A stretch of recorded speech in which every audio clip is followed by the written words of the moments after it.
I'm gonna show you in this tutorial how you can change order ID, prefix, and suffix in Shopify. So let's jump right into this video.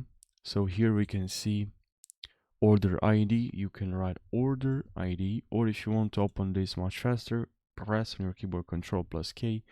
Now order ID.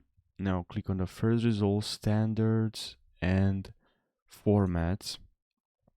And here we're gonna see here order ID.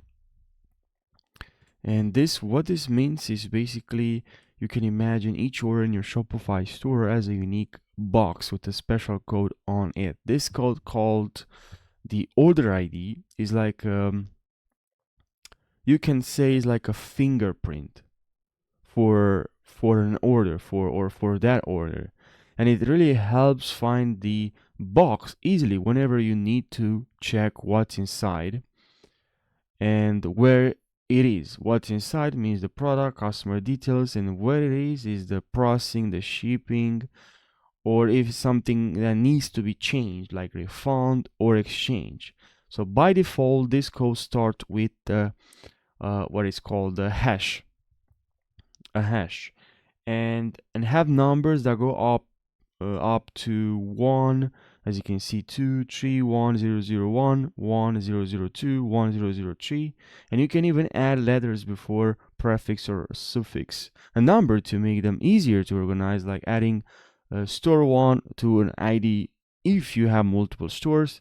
The special code is shown on the order page in your shop, on customer pages where they see their order history, and even in emails they get about their order. So basically the order ID is like a secret code that helps everything organized and helps you manage your shop.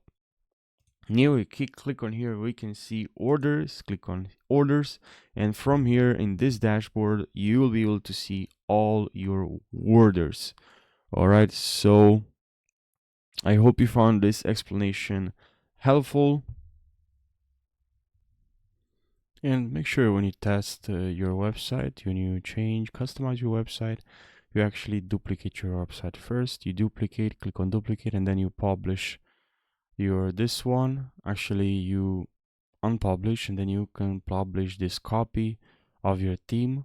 This is gonna help you make sure, if in case of you actually make a mistake, you also have a backup, and that's also a good idea. I've learned this the hard way when I needed a backup because I made a mistake and couldn't go back. I had to redo everything.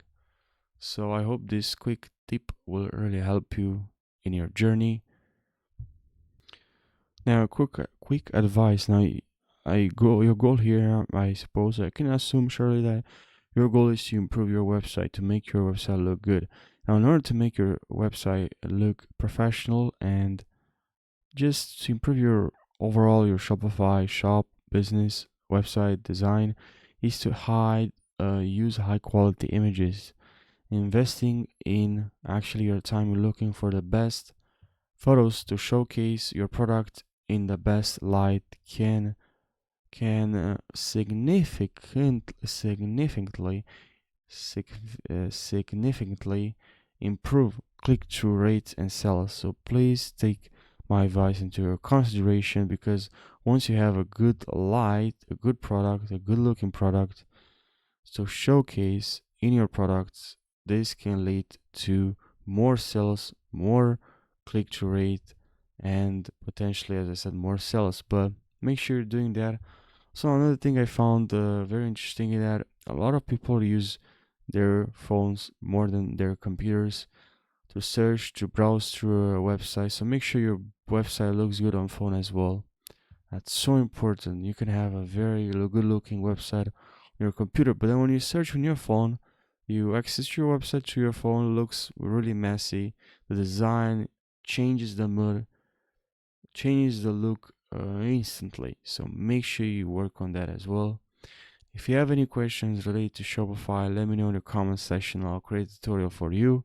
For now, I'll see you in the next tutorial, and take care. Make sure you subscribe for more tutorials,